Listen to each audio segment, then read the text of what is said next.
আসসালামু আলাইকুম। আমি একটা কথাই বলতে, আমার মেয়েকে যে বিচার চায় এবং বিচার করা হোক, আর যাতে নিরীহ মানুষ হয়রানি না হয় তাদেরকে একটু সচেতন থাকা। মুফতি সালমান কাসিমি।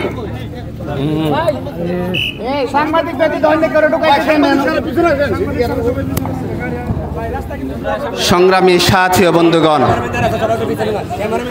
শাহবাজপুরের যে পঞ্চম শ্রেণীর শিক্ষার্থী মাইমুনা আক্তার ময়নাকে নৃশংসভাবে সে শুধু ময়না করে নাই, সে পুরা জাতিকে আমরা বলতে চাই এই ময়নাকে করেছে, অতি দ্রুত তাকে নিশ্চিত করে শাস্তির সর্বোচ্চ ব্যবস্থা করতে হবে, না হলে পুরা বাংলাদেশের মানুষ প্রত্যেকটি ঘর থেকে আমাদের শাহবাজপুরবাসী এই মুক্ত করতে হবে। ময়নার হককে নিশ্চিত করে আমাদের শাহবাজপুরবাসীকে, আমাদের ব্রাহ্মণবাড়িয়াবাসীকে যেন প্রশাসন মুক্ত করে, আমরা এই জোর দাবি জানাই। সম্মানী সাথী ও বন্ধুগণ, এর পাশাপাশি আরেকটা বিষয় আমরা স্পষ্ট করতে চাই।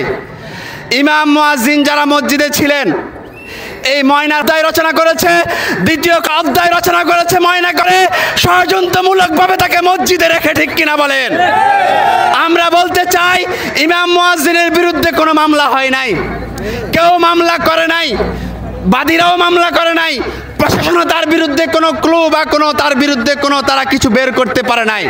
তাহলে আজকে 22 দিন হয়ে গেল, আমাদের ইমাম মুয়াজ্জিন কেন এখনো জেলে?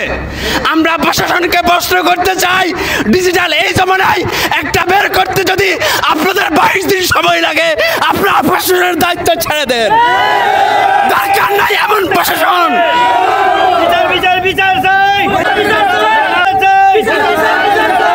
প্রশাসন যদি তাদের দায়িত্ব পালনে ব্যর্থ হয়, আপনারা দায়িত্ব ছেড়ে দেন, আর না হলে আগামী 72 ঘন্টার ভিতরে ময়নাকারীকে নিশ্চিত করে কাঠগড়ায় দাঁড় করান, ঠিক কিনা বলেন?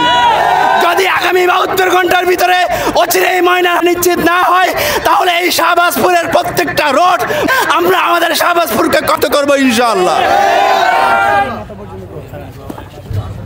বক্তব্য রাখবেন জেলা মানবাধিকার কর্মী জনাব আবু মুসা আনসারি। 2 minute, 1 minute, 2 minute.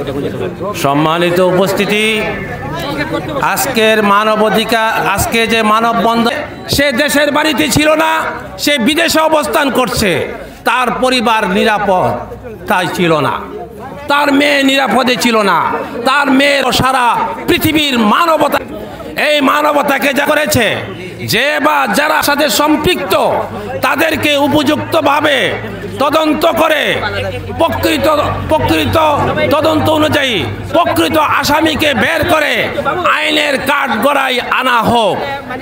আমাদের স্পষ্ট দাবি, এই ব্যাপারে কোনো রকমের নিরপরাধ নিরীহ মানুষকে হয়রানির শিকার করা যাবে না, এবং এই মামলাকে ধামাচাপা দেওয়ার ষড়যন্ত্র যারা করবে তারা রেহাই পাবে না। এটা বাংলাদেশ, এই আগস্টের পূর্বের বাংলাদেশ আর নয়। এখন আগস্টের পরবর্তী বাংলাদেশে কোনো কিছু দামাচাপা দেওয়ার অপচেষ্টা এই জাতি মেনে নেবে না, সচেতন নাগরিকরা মেনে নেবে না। এই বলেই আমি আমার বক্তব্য শেষ করছি। পরিশেষে প্রকৃত অপরাধীদেরকে বের করে তাদেরকে উপযুক্ত শাস্তির আওতায় আনা হোক, এই দাবি করছি। আল্লাহ হাফেজ। বাংলাদেশ জিন্দাবাদ।